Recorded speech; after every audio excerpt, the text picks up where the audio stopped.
Okay, first of all, just very proud of our team. Our first SEC home game against a good Mississippi State club. Our defense, played great again. I believe we had 2 interceptions. I think we had 4 fourth down stops. They answered the bell time and time again. Offensively, thought we played well offensively. We hit some shots, and the last 2 games when we hit shots, we scored points, and I thought that was a big factor. Our quarterback was very efficient. Again, I thought that was really something. And, just overall, we got off to a good start. And we got off to a good start. Our crowd was unbelievable. I think we had 7 false starts. And I've said this before, I think this is the best home field advantage there is in college football because of our fans. And they were loud. It was extremely loud. They were a big part of our success tonight.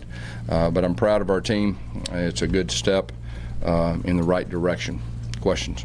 Statistically, that was one of the best efficiency performances by a quarterback since Cam.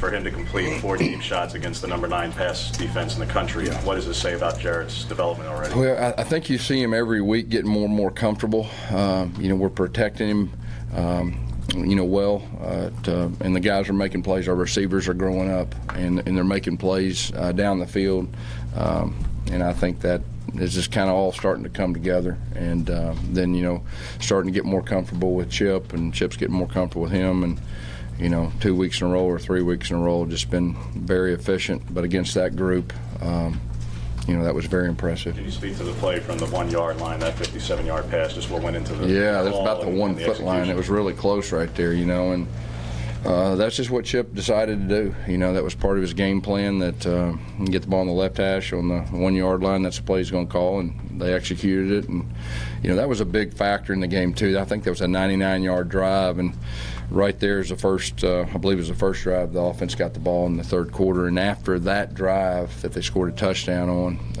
everything was a little bit easier. Take a deep breath right there. But that was a big-time throw, big-time catch, good protection, and a big-time call.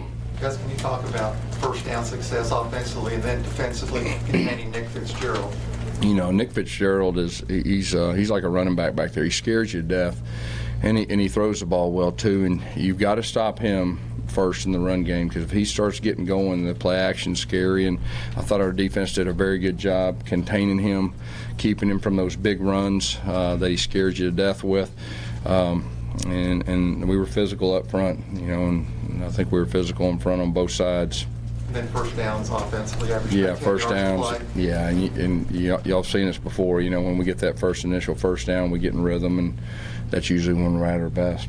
Can you talk about the secondary and their play today, holding the 13-33? Our secondary was unbelievable. They were all over them, and our secondary's played well all season. Very good, clamping people down in man coverage, making them earn it. And they got some receivers that are pretty good too. So I thought our secondary had a very good night. Coach, you've talked about Will Hastings before. Had another stellar performance tonight. What does that do for you as a coach in the offense to know you have another guy you can lean on to help get more touchdowns? Yeah, Will is a guy that showed flashes last year, and then of course in the spring he really took the next step forward. And he's dynamic route runner. When he gets space on people, he's really tough to handle, and he scored on the double move and did a super job.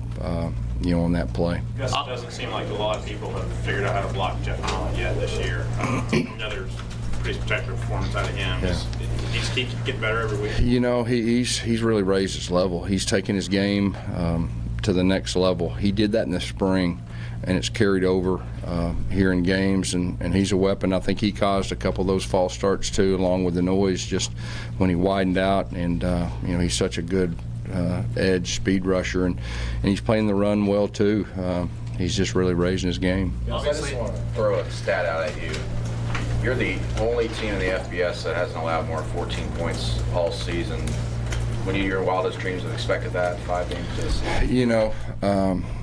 We had a good defense last year, and we had a lot of guys coming back, and you could tell in the spring it was different. They have a different attitude. They know Coach Steele's defense inside and out. They're playing extremely hard. They're playing with that edge. But no, I wasn't aware of that. That's a great stat, and hopefully we can keep building upon that. Obviously, a new wrinkle with the Wildcat there, flipping it to Jared for that deep pass to Darius. Yeah. What went into that? You know, it's a play that we've had up, since fall camp, and I think we were 100% run out of the Wildcat, and so Chip was, wanting to wait to a 3rd and short to try to get a 0 look, where they were playing the run, and thought we had a chance, and he's repped that probably 20 or 30 times, and then it was wide open. That was a big play in the game. Gus, did you think it was important to have back-to-back good offensive games, not like the players, but for Chip? I think so. I mean, you can see, the progression. You can see Jarrett getting more comfortable. You can see, the balance. I think we were pretty balanced tonight. As far as 244 rushing yards and 267. The balance, we talked about that, and that's what Chip brings us. And, we hit some vertical shots. Carry on. Talk about the change in the offensive line tackles. Yeah, we it just felt like put some more experience up there. And, Tega played some tight end. Tega's going to be an outstanding player, but we just felt like we put a little bit more experience up there. And so that was kind of the thinking, but we got a lot of confidence in Tega. For Carry On to lead the running game again, it's his first time in his career he's had back-to-back multi-touchdown games. How do you feel about his performance, and also Petway? Did you want to try to get him more? Well, first of all, Carry On. I mean, he's playing with a band on his leg, and you could see him when he broke that one. He wasn't going to pull it again, and the fact that he's not 100% says a lot about him.